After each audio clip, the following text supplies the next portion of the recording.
Di bagian sebelumnya, Zhang Yi tiba di Tongxintang, tempat di mana Hou Tu, Xiang Daowen, dan Meng Yuanjun telah menunggunya. Ruangan tersebut memiliki perpaduan gaya lama dan baru, dengan perabotan klasik namun dilengkapi teknologi modern tersembunyi. Setelah salam pembuka, mereka membicarakan tragedi di Tianhai dan Donghai, di mana ribuan orang hilang atau tewas akibat serangan Kekaisaran Wuluan. Zhang Yi menyampaikan bahwa ia telah mengumpulkan intelijen lengkap mengenai musuh, termasuk lokasi kota, teknologi, populasi, hingga jumlah orang dengan kekuatan khusus. Xiang Daowen mengingatkan bahwa Kekaisaran Wuluan jauh lebih kuat dari seluruh Huaxu, dan membalas mereka bisa memicu serangan balik brutal. Namun Zhang Yi yakin akan mengambil langkah lebih dahulu. Hou Tu menaruh kecurigaan bahwa Zhang Yi dan Yang Xinxin selama ini telah melakukan kontak rahasia dengan elit Kekaisaran Wuluan karena mereka berhasil mendapatkan informasi sangat sensitif yang biasanya hanya bisa diakses melalui interaksi langsung dengan inti kepemimpinan musuh. Hou Tu segera memahami hal itu. Cahaya suram berkilat di matanya. Pikirannya berputar cepat, lalu ia terdiam. Meng Yuanjun dan Xiang Daowen saling bertatap, kemudian memandang ke arah Zhang Yi dan temannya. Begitukah? Kalian berdua? Jika memang demikian, mereka harus benar-benar mempertanyakan Zhang Yi, mengapa ia harus menimbulkan masalah? Dan tanggung jawab atas tenggelamnya seluruh pesisir Tenggara juga perlu ditanggung oleh Zhang Yi. Tentu saja tidak. Zhang Yi tegas menyangkal, pada periode ketika kami meninggalkan kota Tianhai sebelumnya, kami melakukan satu hal yang sangat penting, yaitu menyegel dewa raksasa Druk, Mamon. Zhang Yi langsung mengatakannya, toh urusan ini sebentar lagi akan tersebar di antara negara-negara besar. Orang-orang dari Kekaisaran Wuluan, entah dari mana mendapatkan kabar itu, dan di tengah jalan berusaha menyergap serta membunuh kami. Akibatnya, aku menumpas semua orang mereka. Karena itulah, mereka baru melancarkan aksi balas dendam terhadap kami. Wajah Meng Yuanjun dan Xiang Daowen berubah-ubah. Menyegel dewa raksasa Druk, Mamon. Di dalam hati mereka, ada sedikit ketidaksenangan. Urusan sepenting itu, Zhang Yi ternyata tidak memberitahu mereka sama sekali. Mereka lupa bahwa kelompok Zhang Yi di kota Tianhai adalah organisasi independen. Bagaimanapun, kekuatan Zhang Yi saat ini terlalu besar, sehingga mereka secara wajar mengira, sebagai ahli superkelas satu paling puncak di dalam negeri, setiap tindakannya seharusnya diketahui oleh para petinggi wilayah besar seperti mereka. Setidaknya juga harus memberitahu wilayah Agung Shengjing, sang pemimpin negara Huaxu. Di mata Hou Tu melintas sebersit warna asing. Ia tiba-tiba mengerti mengapa pada hari itu, Heilong membawanya menuju wilayah klan naga di bawah pegunungan Qinling. Zhang Yi berkata kepada 3 orang itu, seluruh situasi Kekaisaran Wuluan berada dalam genggamanku. Jika kita ingin melakukan serangan balasan, sekarang adalah saat terbaik. Sebab di mata mereka, kita masih negara yang lemah, yang tidak berani melawan mereka. Jadi, semuanya, aku membutuhkan kalian menyediakan sumber daya strategis untukku, membantu aku melancarkan perang balas dendam terhadap Kekaisaran Wuluan.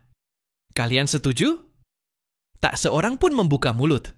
Kening Xiang Daowen berkerut rapat. Ia menggosok wajahnya keras-keras, berharap otaknya lebih jernih agar bisa menilai situasi di depan mata. Sedangkan Meng Yuanjun mengisap rokok dalam-dalam, 1 batang demi 1 batang. Urusan ini sangat penting, tidak mungkin segera memberi jawaban kepada Zhang Yi. Pada saat itu, Yang Xinxin di samping membuka suara, negara Huaxu dan Kekaisaran Wuluan sudah menjalin permusuhan mati. Jika kita tidak memanfaatkan kesempatan ini untuk bertindak, cepat atau lambat suatu hari nanti, mereka juga akan menyerang. Masak kalian benar-benar mengandalkan klan naga untuk terus-menerus melindungi kalian. Ia tiba-tiba tersenyum tipis dan berkata datar, kalaupun perang benar-benar meletus, kami setiap saat bisa meninggalkan tempat ini, mencari wilayah yang aman. Kalian tidak mengira kami harus menjaga gerbang negara di pesisir Tenggara untuk menahan musuh luar. Sementara kalian di sini tidak perlu mengeluarkan apapun dan hanya menikmati, kan? Begitu kata-kata itu keluar, kening Meng Yuanjun dan Xiang Daowen mengerut semakin dalam. Kalianlah yang membutuhkan organisasi kami, bukan kami yang membutuhkan kekuatan kalian. Jadi sebaiknya kalian pikirkan baik-baik siapa sebenarnya yang menjadi pihak yang diuntungkan. Dan jangan mengira kami datang untuk meminta bantuan kalian. Yang Sin memandang ketiga orang di hadapannya. Kami yang datang untuk membantu kalian. Meng Yuanjun dan Xiang Daowen seketika tak bisa berkata-kata. Karena Yang Sin tepat menyentuh inti persoalan. Sebagai salah satu pengguna kemampuan ruang terkuat di dunia ini, Zhang Yi memiliki kemampuan untuk membawa benteng Tianhai-nya beserta sebagian besar bawahannya pergi dari tempat ini. Selain itu, dengan kekuatan Zhang Yi serta tim elit di bawah komandonya, di dunia ini ada banyak orang yang menyambut kedatangan mereka. Kalau bukan karena rasa cinta terhadap tanah kelahiran, siapa yang mau mencari masalah dengan Kekaisaran Wuluan yang begitu kuat? Xiang Daowen membuka mulut dan berkata, "Bukan berarti kami tidak mendukungmu. Hanya saja, urusan ini risikonya terlalu besar. Seberapa besar keyakinanmu bisa berhasil? Jangan sampai kalau gagal, seluruh kekuatan nasional Huaxu justru musnah." Yang Sin terkekeh dingin dan berkata dengan percaya diri, "Selama kalian mengerahkan segenap kemampuan dalam pertempuran ini, kita 100% pasti akan meraih kemenangan akhir." Apa yang membuatmu begitu yakin? Meng Yuanjun pun ikut kebingungan. Hanya karena kakakku adalah Hundun. Dua kata itu saja sudah cukup. Yang Sin memandangi sisi wajah Zhang Yi dengan senyum lembut. Di matanya terpancar rasa kagum yang tidak ia tunjukkan pada orang lain. Saat itu barulah Meng Yuanjun dan yang lainnya kembali teringat bahwa pria yang duduk di hadapan mereka ini, hal paling mengesankan dari dirinya bukanlah kekuatannya yang besar, melainkan gaya bertindaknya yang luar biasa stabil. Pria yang menjadikan menyelamatkan diri sebagai hukum besi dalam hidupnya ini tidak mungkin melakukan sesuatu yang belum pasti, apalagi untuk bunuh diri. Hundun, tubuhmu kembali dipenuhi kabut misteri yang tidak bisa kami tembus. Xiang Daowen menghela napas dan berkata dengan penuh perasaan. Zhang Yi menggosok-gosok tangannya dan tersenyum. "Kalian jawab saja, apakah kalian mendukungku untuk bertempur atau tidak?" Xiang Daowen dan Meng Yuanjun kembali saling berpandangan. Setelah bertukar tatapan, Meng Yuanjun berkata kepada Zhang Yi, "Kami perlu mempertimbangkan ini lagi. Nanti akan kami beri jawabannya." Zhang Yi mengangguk. "Tapi sebaiknya kalian segera memberiku jawabannya. Kalau aku tidak mendapatkan dukungan sumber daya dari seluruh wilayah utama, aku tidak akan memulai perang sendirian melawan Kekaisaran Wuluan, melainkan akan mempertimbangkan untuk memindahkan organisasiku ke wilayah barat laut. Kalau begitu, ketika suatu hari Kekaisaran Wuluan benar-benar menyerang, aku tidak perlu berada di garis depan untuk menahan bencana untuk kalian." Kata-kata Zhang Yi sangat tidak sopan. Jika kalian tidak mau mengerahkan tenaga, maka saat terjadi masalah, jangan harap aku bisa membantu kalian. Kalian sebaiknya memahami dengan jelas siapa yang sebenarnya membutuhkan siapa. Xiang Daowen menelan ludah. "Tenang saja, kami akan secepatnya memberimu jawaban." Zhang Yi mengangguk. "Baiklah, 3 hari. Dalam waktu 3 hari, aku ingin mendengar jawaban kalian." Setelah berkata demikian, ia berdiri, berniat membawa Yang Sin dan Hua untuk mengunjungi wilayah utama lainnya. Ia adalah pria yang sangat berhati-hati. Jika benar-benar ingin berperang, maka harus mempersiapkan jaminan sampai maksimal. Tunggu sebentar. Tiba-tiba, Hou Tu yang selalu pendiam justru membuka mulut. Zhang Yi memandang orang yang dulunya merupakan yang terkuat di negara Huasu itu. Hou Tu melewati Zhang Yi dan memandang ke arah Yang Sin. "Aku ingin berbicara dengan Yang Sin. Bolehkah?" Zhang Yi mengangkat alis, lalu menoleh ke Yang Sin. "Bagaimana menurutmu?" Yang Sin bertukar pandang dengan Guan Longyue. Kemudian tersenyum tipis dan mengangguk. "Baiklah." Zhang Yi pun tidak terburu-buru pergi. Guan Longyue membawa Yang Sin ke Istana Dewa Bumi, sementara Zhang Yi tetap di luar, minum teh bersama Xiang Daowen dan Meng Yuanjun bertiga. Adapun Sun Wukong dan Nezha Mereka bertugas menjaga keamanan di sekitar. Guan Longyue membawa Yang Xinxin ke dalam istana Dewa Bumi, lalu berbalik menghadap Yang Xinxin. Di matanya tampak secercah ekspresi aneh. Kamu sekarang berbeda dengan sebelumnya. Yang Xinxin memiringkan kepala. Oh, apa yang berbeda? Rasanya kamu seperti sudah menjadi orang yang benar-benar berbeda. Sambil berkata demikian, ia melangkah maju pelan-pelan, mengulurkan tangan hendak menyentuh pipi Yang Xinxin. Namun, baru mengangkat tangan setengah, sudah ditepis oleh Yang Xinxin dan digenggam erat. Kalau bicara, bicara saja. Jangan asal menyentuh. Itu tidak sopan. Guan Longyue tertawa kecil dan menarik kembali tangannya. Aku sudah tahu sejak lama, kamu tidak akan diam-diam hanya menjadi seorang penasihat biasa di sisi Zhang Yi. Bakatmu terlalu luar biasa. Cepat atau lambat pasti akan menonjol. Yang Xinxin berkata. Datar, jangan bertele-tele. Langsung saja katakan apa yang kamu inginkan. Guan Longyue pun menyingkirkan senyum dari wajahnya, lalu berkata serius. Aku butuh bantuanmu. Oh? Yang Xinxin menaikkan alis. Guan Longyue melanjutkan. Aku menghadapi masalah yang sangat besar. Tidak peduli bagaimana dicoba, tetap tidak bisa terpecahkan. Di antara semua orang yang kukenal, kamu yang paling pintar. Jadi, aku harap kamu bisa membantuku. Yang Xinxin tidak berkata apapun, hanya menatap Guan Longyue dan menunggu ia mengungkapkan masalahnya. Guan Longyue berbalik, berjalan beberapa langkah ke bagian tengah istana.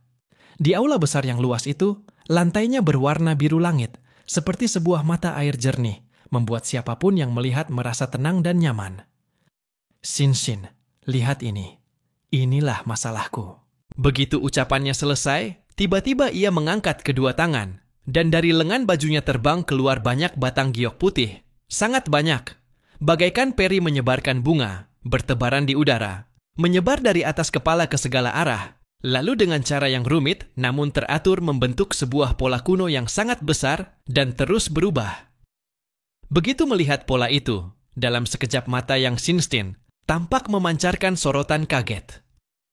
Karena ia pernah melihat pola itu. Di tempat segel di bawah mata iblis, ia sendiri melihat Chang Luan menggunakan giok semacam itu untuk membentuk formasi segel raksasa yang mengurung tubuh Mamon. Ini formasi segel yang didapat dari bangsa naga. Hubungan antara wilayah utama Shengjing dan bangsa naga tampaknya jauh lebih rumit dari yang dibayangkan. Yang Xinxin berpikir dalam hati. Guan Longyue berkata pada Yang Xinxin, ini adalah formasi kuno yang kudapatkan. Kamu tidak paham ilmu metafisika, mungkin sulit memahaminya. Secara sederhana, batang-batang giok ini seperti elektroda pada papan sirkuit, dan seluruh formasi ini adalah sebuah papan sirkuit raksasa dan kompleks. Dengan mengalirkan kekuatan ke dalamnya dan mengikuti alur tertentu, maka akan tercipta efek segel yang khusus. Hanya saja, pola perubahan formasi ini terlalu kompleks. Aku menemukan beberapa titik sulit dan sampai sekarang belum bisa menguraikannya sepenuhnya. Yang Xinxin menutupi keterkejutannya dengan baik dan diam-diam tersenyum dalam hati. Saat pertama kali melihat formasi ini, ia sudah sangat tertarik. Formasi seperti ini berasal dari akar yang sama dengan Bagua kuno. Hanya saja Bagua masa kini hanyalah versi yang sudah rusak. Kini, setelah dibasuh oleh samudra esensi spiritual, bakat alami Yang Xinxin, yang memang luar biasa seperti mendapat wahyu ilahi, ia mulai melihat dengan jelas esensi dari dunia ini dan bahkan bisa mempengaruhi persepsi dunia materi dengan pikirannya sendiri. Karena itu, ia sangat memahami hakikat dari formasi semacam ini. Formasi ini mirip sekali dengan Bagua, bukan? Yang Xinxin berkata kepada Guan Longyue, kitab tertua dalam negeri kita yang membahas Bagua adalah Zhou Yi, yang juga disebut sebagai induk dari semua kitab. Selama ribuan tahun, banyak orang menganggapnya sebagai panduan Feng Shui dan ramalan. Padahal tidak banyak yang benar-benar paham bahwa isinya mencerminkan hukum pergerakan seluruh alam semesta. Guan Longyue mendengarkan dengan serius. Yang Xinxin melanjutkan, aku belajar komputer, jadi sangat memahami sistem biner. 2 angka 0 dan 1 saja sudah bisa menjelaskan seluruh alam semesta ini. Jadi, aku menganggap Zhou Yi adalah ajaran tentang bagaimana memahami kode dasar untuk mengenal alam semesta, atau dunia materi, lebih tepatnya. Ia menunjuk ke kepalanya sendiri. Kognisi manusia bisa mengubah dunia, hanya saja sangat sedikit orang yang bisa membangkitkan kesadaran spiritual dan menghubungkan pikirannya dengan eter. Itulah sebabnya lahir materi perantara semacam ini. Formasi yang kamu gunakan ini adalah kerangka yang dibangun secara fisik untuk bisa terhubung ke logika dasar dunia materi dan mengubah hukum dunia.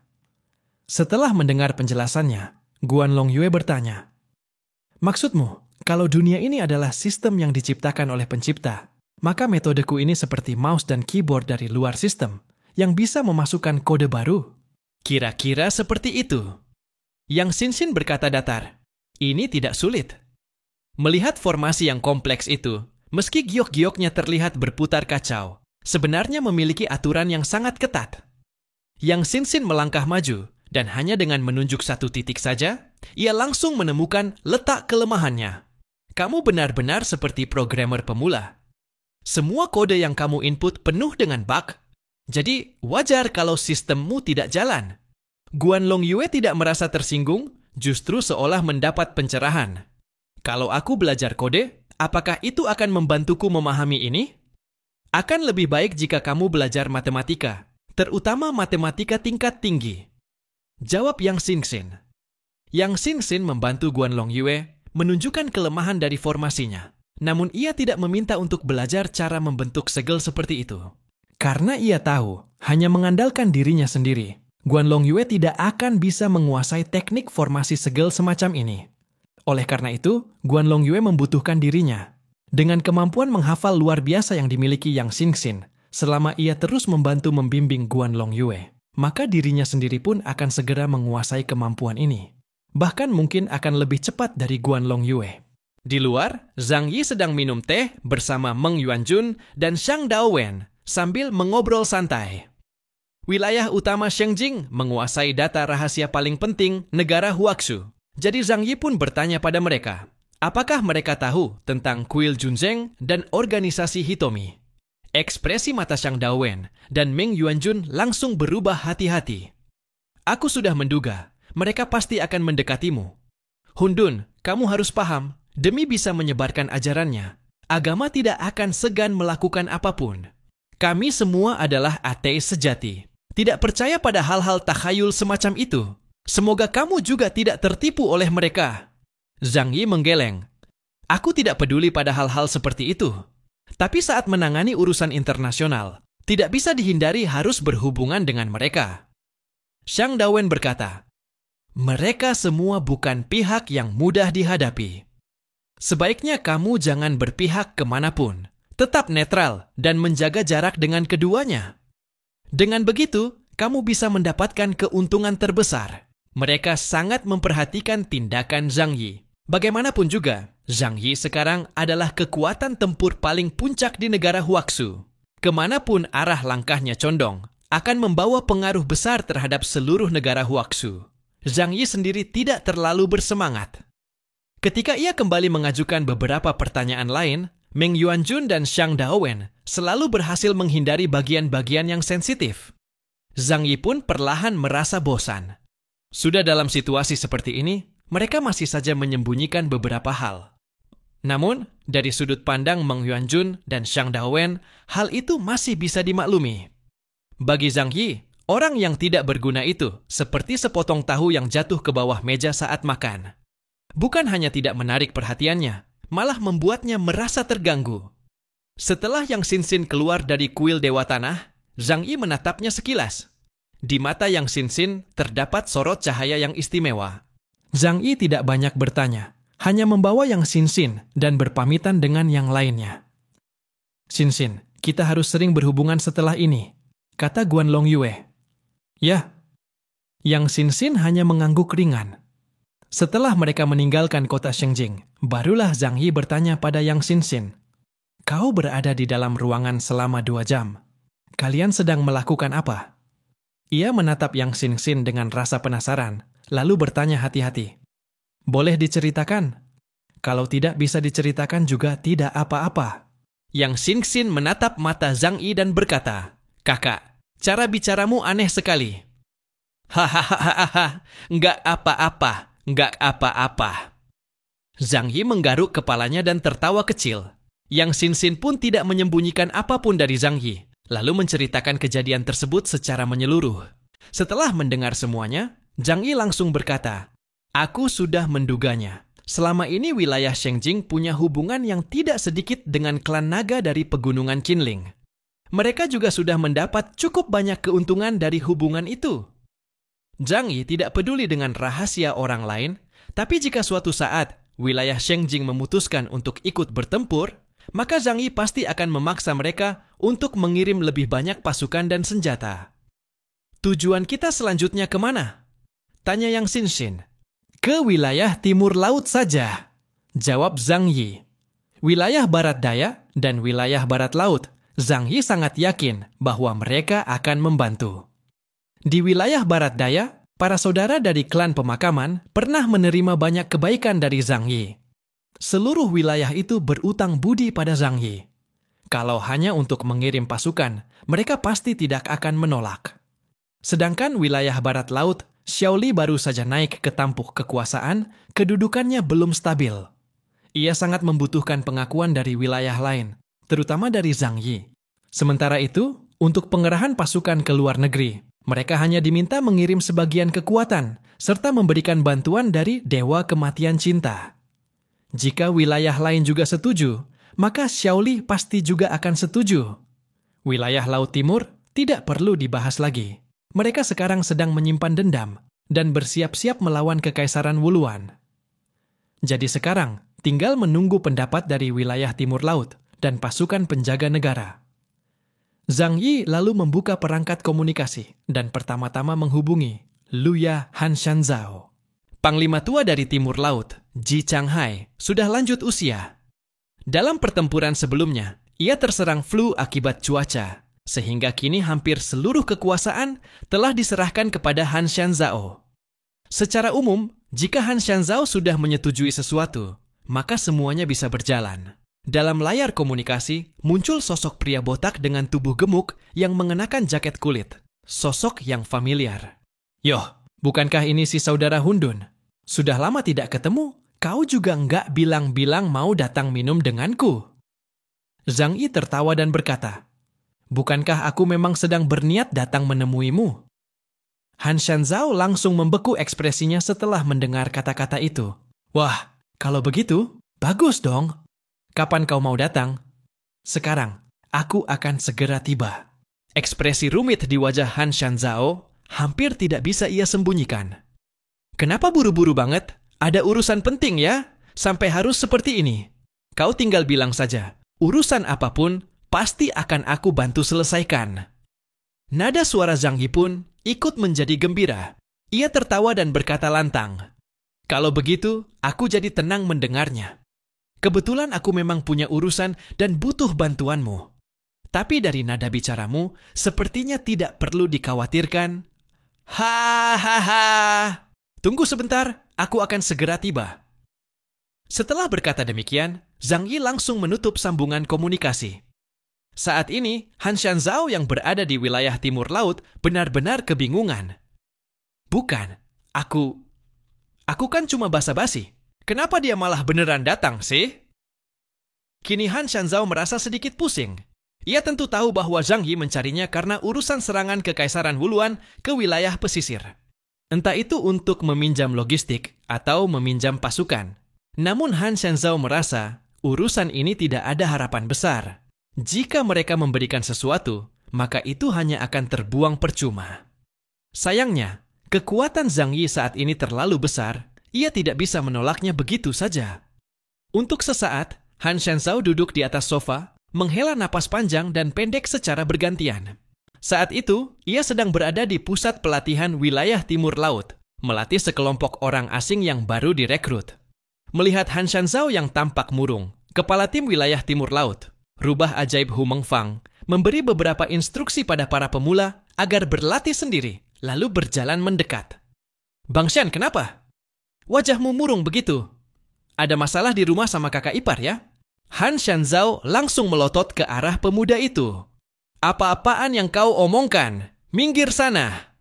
Hu Mengfang tertawa keras dan tidak mempermasalahkannya, malah duduk di samping Han Shanzhao. "Ada masalah, cerita saja. Siapa tahu aku bisa bantu kasih ide." Han Shanzhao pun menceritakan seluruh urusan mengenai Zhang Yi yang akan datang menemuinya. Setelah mendengarnya, mata Hu Mengfang langsung berputar-putar. Meskipun ia adalah bawahan Han Shanzhao, tapi dalam hal kecerdikan, ia lebih lihai. Kalau tidak, mana mungkin ia bisa duduk di posisi Panglima Tempur nomor 1 di bawah Han Shanzhao. Kalau si Hundun mau datang, sekarang dia kan sudah terkenal ke seluruh penjuru negeri. Semua orang berlomba-lomba menjilatnya. Kita tidak boleh menyinggung perasaannya. Siapa tahu, suatu hari nanti, saat kita dalam masalah, kita masih bisa berharap dia turun tangan membantu kita. Han Shanzhao langsung memelototinya dan berkata dengan dahi berkerut. "Omong kosong, mana mungkin aku tidak tahu itu. Tapi masalahnya sekarang adalah urusannya besar sekali. Pasukanku ini pun belum tentu bisa membantu. Takutnya cuma buang-buang tenaga." Namun Hu Mengfang malah terkekeh dan berkata penuh percaya diri. "Bos, menurut saya, Anda tidak akan rugi." "Hah?" Han Shanzhao menatapnya. "Maksudmu apa?" Hu Mengfang berkata, "Anda pikir siapa itu Hundun? Cerdas, licik, penuh akal. Kapan dia pernah dirugikan? Kapan dia pernah bertindak ceroboh? Kalau memang dia terbakar emosi dan ingin menyerang, pasti sudah dilakukan dari dulu. Dengan kekuatan pasukan Tianhai miliknya, apa perlu sampai meminjam pasukan dari kita?" Han Shanzhao merenungkan hal itu dengan serius. Kalau dipikir-pikir, memang masuk akal juga. Sumber daya di negara Huaxu sangat terbatas. Masing-masing wilayah mengembangkan kekuatan militer, dan jumlah orang asing dengan peringkat epsilon pun hanya beberapa orang. Zhang Yi! Selama bertahun-tahun, ia telah berperang ke sana kemari. Itulah sebabnya ia memiliki banyak prajurit elit. Semua itu ia peroleh dari pengalaman di medan perang luar negeri, dalam berbagai pertempuran besar maupun kecil, serta dengan cara menguasai sumber daya. Saat ini, wilayah timur laut hanya memiliki 2 orang asing peringkat epsilon. Satu adalah dirinya sendiri, dan satu lagi adalah Hu Mengfang, yang baru saja direkrut dan dilatih. Di mata Zhang Yi, ini pun tidak layak dipandang. Hu Mengfang melanjutkan, "Jadi menurutku, yang mereka inginkan kira-kira adalah kekuatan militer dan sumber daya. Selain itu, mereka datang dari selatan, jadi harus lebih dulu melewati beberapa daerah besar seperti Shengjing. Karena itu, kita tidak perlu terburu-buru. Kita bisa dulu melihat sikap daerah-daerah besar lainnya. Selain itu, aku masih punya satu gagasan." Han Shanzhuo menoleh. "Lanjutkan." Hu Mengfang tertawa kecil. "Jangan lupa, di timur laut selain kita, tentara harimau ganas, masih ada satu kekuatan lagi." Mata Han Shanzhuo memancar kilat aneh. "Maksudmu tentara penjaga negara timur laut?" Jika bicara soal kekuatan, tentara penjaga negara timur laut bahkan lebih kuat daripada tentara harimau ganas mereka. Sebab tentara harimau ganas terutama bertugas menjaga wilayah dalam, sedangkan tentara penjaga negara timur laut harus menjaga seluruh perbatasan utara. Haidi Zuanshu Chen Xuanba, kekuatannya juga jauh di atas mereka. Mereka harus menjaga perbatasan negeri utara. Urusan lain sama sekali tidak mereka pedulikan. Bisa meninggalkan posnya? Kenapa tidak bisa? Hu Mengfang manyun, menepuk pahanya sambil berkata, "Kau lupa. Waktu Tianhai menahan invasi Kekaisaran Wuluan, bukankah tentara penjaga negara juga turut ambil bagian? Lagi pula, sekarang wilayah Fruimons baru saja mengalami sebuah pertempuran besar. Saat ini mereka sedang berada dalam masa pemulihan, mustahil menimbulkan ancaman terhadap perbatasan kita. Sebaliknya, perang di pesisir tenggara sedang genting. Tentara penjaga negara melindungi seluruh negara Huaxu, bukan hanya perbatasan utara. Kita panggil dulu Chen Xuanba ke sini. Pertama, banyak orang akan memperkuat wibawa kita. Kedua, kalau memang harus mengerahkan pasukan, dengan menghitung mereka, beban kita juga akan terbagi." Semakin didengar Han Shanzhuo, semakin masuk akal. Ia tak tahan untuk tertawa sambil menunjuk Hu Mengfang. "Kau ini memang pantas disebut keturunan rubah. otakmu memang tajam. Aku akan segera menghubungi Chen Xuanba, biar dia datang. Markas Timur Laut Tentara Penjaga Negara tidak jauh dari kota Fengtian. Memanggil Chen Xuanba datang tidak akan butuh waktu lama. Han Shanzuo segera menghubungi Chen Xuanba. Setelah sambungan tersambung, dari seberang terdengar suara rendah dan dingin yang familiar milik Chen Xuanba. Halo Luya, ada urusan apa menghubungiku? Hei, Lao Chen, sudah lama tidak bertemu. Kangen aku tidak? Di dalam ketentaraan, harap gunakan sandi. Chen Xuanba berkata dingin. Nama adalah semacam tabu. Biasanya hanya digunakan oleh orang yang hubungannya sangat dekat. Kalau tidak, tidak akan dipanggil begitu. Selain itu, di tempat umum menyebut nama juga tidak sopan. Jika kau bertanya kenapa, itu untuk menghindari kebocoran informasi, agar tidak diketahui oleh kaum berbeda yang memiliki kemampuan terkait tubuh. Baiklah Zuanshu, hari ini kau senggang tidak? Datanglah sebentar ke Fengtian. Ada urusan apa? Chen Xuanba bertanya dingin. Meski kedua pasukan berada paling dekat, karena ada tugas militer, ia tidak pernah dengan sembarangan memasuki kota Fengtian. Kekacauan akan datang, katanya ingin bertemu kita berdua, membicarakan urusan besar. Nada suara Han Shanzuo menjadi jauh lebih serius. Menyebut nama kekacauan, di seluruh negara Huaxu, sulit ada orang yang bisa tetap santai. Mendengar itu, dalam sorot mata dingin, Chen Xuanba juga memancar kilatan tajam. Kekacauan? Apakah karena serangan Kekaisaran Wuluan terhadap pesisir Tenggara? Sebagai seorang prajurit, setelah mendapatkan kabar ini, Chen Xuanba juga murka bukan main. Namun sebelum menerima perintah, ia tidak akan meninggalkan garis pertahanan perbatasan utara. Sekarang, meski tiap daerah besar negara Huaxu mengurus wilayahnya masing-masing, selama ada keputusan bersama dari gabungan daerah-daerah besar itu, ia juga akan mematuhi kehendak bersama para petinggi tersebut. Aku mengerti, akan segera sampai. Chen Xuanba mengakhiri komunikasi, lalu mengenakan mantel militer dan keluar dari kantornya. Ia berkata dengan suara rendah pada perangkat komunikasi, "Xiao Hao, kemari!" Tak lama kemudian, seorang prajurit muda berseragam putih, bertubuh tegap seperti tombak panjang, datang ke hadapan Chen Xuanba. "Jenderal, Anda memanggil saya." "Pergi ke Fengtian bersamaku," ucap Chen Xuanba, lalu naik ke mobil militer. Xiao Hao buru-buru duduk di kursi penumpang depan. Ucapan Han Shanzuo penuh celah. Chen Xuanba kira-kira paham apa tujuan pihak lain. Bagaimanapun, jika Zhang Yi benar-benar ingin bertemu mereka, ia pasti akan mengirim pesan kepada Chen Xuanba. Tidak mungkin meminta Han Shanzuo menyampaikan. Tetapi Chen Xuanba tidak peduli soal ini. Yang ingin ia ketahui sekarang adalah rencana apa yang dimiliki Zhang Yi. Dan apakah ia akan melancarkan serangan balasan terhadap serangan Kekaisaran Wuluan? Tak lama kemudian, Zhang Yi tiba di kota Fengtian.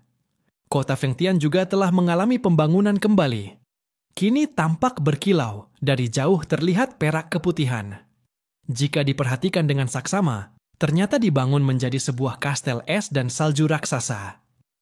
Timur laut amatlah dingin. Es yang keras di sini sebanding dengan besi dan baja, menjadi bahan pertahanan kota yang amat ideal. Yang penting, persediaannya tak terbatas, tak akan habis diambil. Di luar beton bertulang yang sudah ada, ditambahkan lagi lapisan es tebal yang kokoh. Benar-benar sederhana, praktis, dan kebergunaannya maksimal. Begitu tiba di sini, Zhang Yi melihat Han Shanzuo membawa Hu Mengfang menyambutnya.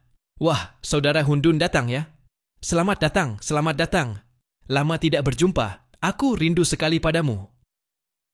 "Kenapa tidak sering-sering main ke sini?"